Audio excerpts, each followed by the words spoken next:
বন্ধুরা দেখুন, সোয়াবিন, কাঁচা লঙ্কা, শুকনো লঙ্কা, তারপরে পেঁয়াজ রসুন দিয়ে আমি বাটা বাটবো। এখন আমি বাটছি, বেটে পরে গরম ভাত দিয়ে খেতে সেই টেস্টি হবে।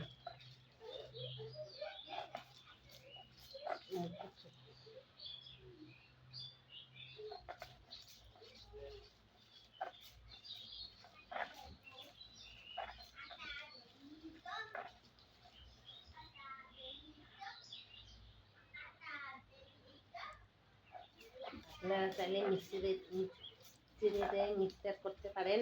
আমি শিলপাটাতে বাটছি।